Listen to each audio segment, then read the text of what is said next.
Hello, everyone. You're listening to the Locking Your Success Trading Performance Podcast with Master Trading Performance Coach John Locke, where it's all about real traders, real problems, and real coaching.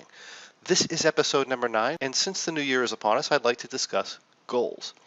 Realize that human beings are what we call goal-seeking organisms. We require goals to survive. We require goals to feel happy. We require goals to feel fulfilled, and whether we are aware of it or not, we all set goals on a regular basis, even if we're not consciously aware of what they are. So you may ask, if we already have goals, why do we want to go through the effort of setting them? Now the problem is that if we don't purposefully set goals with our conscious mind, then our goals are created by our unconscious mind through a combination of the demands and expectations of society and other people, through random situations, and through our genetic disposition toward comfort and the aversion of risk, which in most cases leads to a life that is often very different than what most people might consider successful or fulfilling. In other words, your unconscious, left to its own discretion, creates crappy goals, and you, my friend, are working day and night to achieve those crappy goals.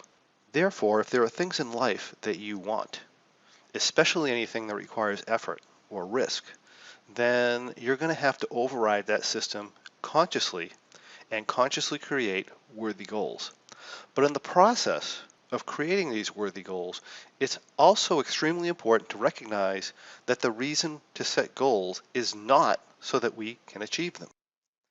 The reason to set goals is to provide ourselves with a worthy direction and to provide fulfillment in our lives. It's about the things you learn, the challenges you overcome, the progress you make, and the person you become in pursuit of those goals. Achieving the goal itself is only a side benefit that occasionally happens as a result of heading in the right direction. Unfortunately, however, this is not the way most people go about goal setting. Most people set a goal and feel it has to be achieved or they've failed. A process that leads to frustration and insecurity and unhappiness. Let me talk about my experience mountain biking. We have a mountain near my house we climb, and I climb it on the mountain bike. And the climb to the top is very long and it's very steep. But there are two ways to climb it. One is fairly straight, consistently steep, and a smooth road. The other way is a long, winding, rocky, steep, technical path with challenging sections and some flatter sections. Now, if we were to look at these two paths, the smooth road would clearly take less physical effort to climb. It's shorter, it has a firm surface, it's smooth, it's consistent.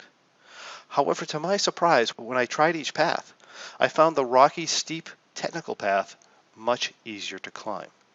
How can that be? How can something that obviously takes much more physical effort actually seem easier to do? Well, you see, physical effort is only a small factor in what we as human beings perceive as easy or difficult. For example, you may find it difficult to climb out of bed in the morning on a rainy day so you can go to work. Yet that same task becomes much easier on a bright sunny day when you're leaving to go on a trip you've been looking forward to for the last 3 months, right? And you're excited to start. There's a big difference in effort getting out of bed. Realize there's a huge mental factor in perceived effort. So in the case of the bike ride, I want to make it to the top of the mountain. That's my goal. When I take the road, it's a long, steep, boring grunt to the top. And quite frankly, it's something that I do not look forward to. However, when I take the trail, it may be significantly more physically demanding, but I don't perceive it that way because it's fun. There are lots of landmarks to gauge my progress, and the really difficult challenges, when I overcome them, I reward myself for it. And if I fail at one of those challenges along the way, I also give myself permission to try that challenge again. And there are spots where I can rest and get ready for the next big challenge that I'm going to face on the way up the mountain. And before I know it, I'm at the top. So if we were to expand on that, if I take my bike up the road and my only goal is to get to the top of the mountain, and that's the only way I've allowed myself to win, the only way is to reach this one huge goal at the top of the mountain, then as I'm going along, at some point I might think, this sucks. I mean, all I've done is I've been grinding and grinding, and I'm tired and I'm mentally exhausted. I put out all this effort, and in my mind, I'm still far away from my reward. If that's the case, I'm likely to think, hey, this isn't working. It's simply not worth the effort of continuing to get to that goal. And maybe I'll give up. I'll consider the journey a failure. Even though I made great progress toward the top, and I've gotten stronger in the process, but because I didn't reach my goal, and that was the only thing that mattered, I have nothing to show for it. I have failed. I set a goal, I put in a lot of effort, I suffered in agony, pushing myself towards that goal, and I ultimately didn't make it. I gave up. Now, the problem with this way of doing things is that even if I do reach the goal, I suffered all the way there. And once I got there, any satisfaction I allow myself to feel, it's only going to last a very short time. After which, I'm going to go back into dissatisfaction and start that agony all over again with yet another big goal. No wonder so few people actually go through the process of setting goals. If that was the way I looked at it, I wouldn't want to do it either. Let's look at another approach. What if I set the goal of making it to the top of the mountain? And I even take that more challenging trail, but instead of focusing solely on this one huge goal at the top, what if I set a whole bunch of progress goals and I rewarded myself each time I reached one? What if I thought, okay, my first goal here, I'm going to the top of the mountain, but my first goal here is to make it to that corner. Yes, right, I made it. Great job. Gave myself a pat on the back, a little reward. Then my next goal is to push through that rock garden. Yes, I made that one. Great job. My next goal is to reach that next ridge at the top of that hill. Whoops, well, I didn't make that one. That's okay. I give myself permission to fail. Let me go try that again. Let me go back and try that a little differently and get to that next level. And I try it a little differently. And yes, awesome, I make it. And now to the next corner, and so on and so on. If I did that all the way up the mountain, I might still be exhausted. And I still may not make it to the top. But I'm very satisfied along the way. So even if I never reach that major goal, mentally, I feel good. I had fun. I've experienced wins. I've had successes, and I'm inspired to take another shot at that goal, eager to go to the next level. So many people say they want to feel happy or secure or successful or whatever in life. Let's use happy as an example, but it works the same way for secure or successful or anything else you might want to feel. People set these big goals where if they reach them, they say they'll finally allow themselves to be happy. And then they proceed to struggle towards those goals without giving themselves permission to feel good. In fact, they purposefully make themselves feel bad for the fear that if they were to allow any good feelings, they would lose the motivation required to agonize through the long journey of reaching this goal, and they'd fail. In other words, they convince themselves that not reaching this goal will be so bad that they scare themselves into taking action.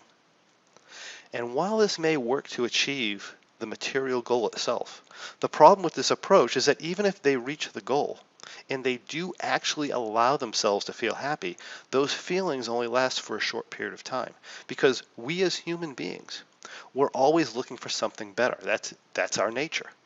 The pursuit of better never ends. And since you're always pursuing better, you're never satisfied with what you have, and you create a cycle of being unhappy in order to create the motivation needed to reach the goal in the hope that it'll make you happy.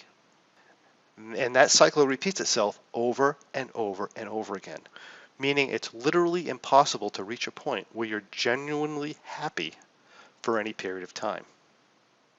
My point being is that if you actually want to be happy, we might want to consider changing our approach a little bit. We might want to consider creating what we truly want on a regular basis. Yes, we still want to create the big goal.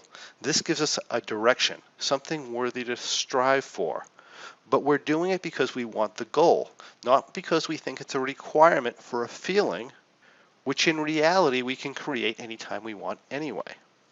So to truly create a happy or secure life, we want to be happy and secure in the pursuit of our goals. We want to create little wins for ourselves on a regular basis. We want to make the choice to reward ourselves and to be happy and excited with the process.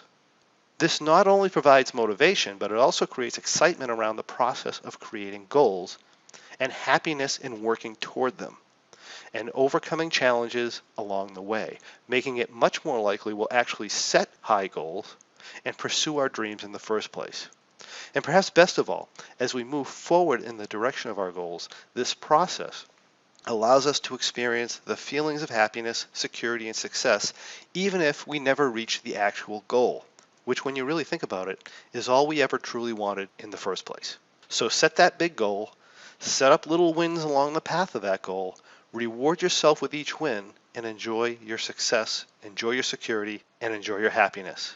Enjoy your life, whether or not that goal is ever realized. And that's what I have for you today. Thank you for joining me, and I'll see you on the next Trading Performance podcast. Hey, if you enjoyed listening to this podcast, you have to check out my Trading Performance membership, where we take all this material to the next level. We study it and we apply it to bring our trading performance to peak levels. Simply go to tradingperformancepodcast.com.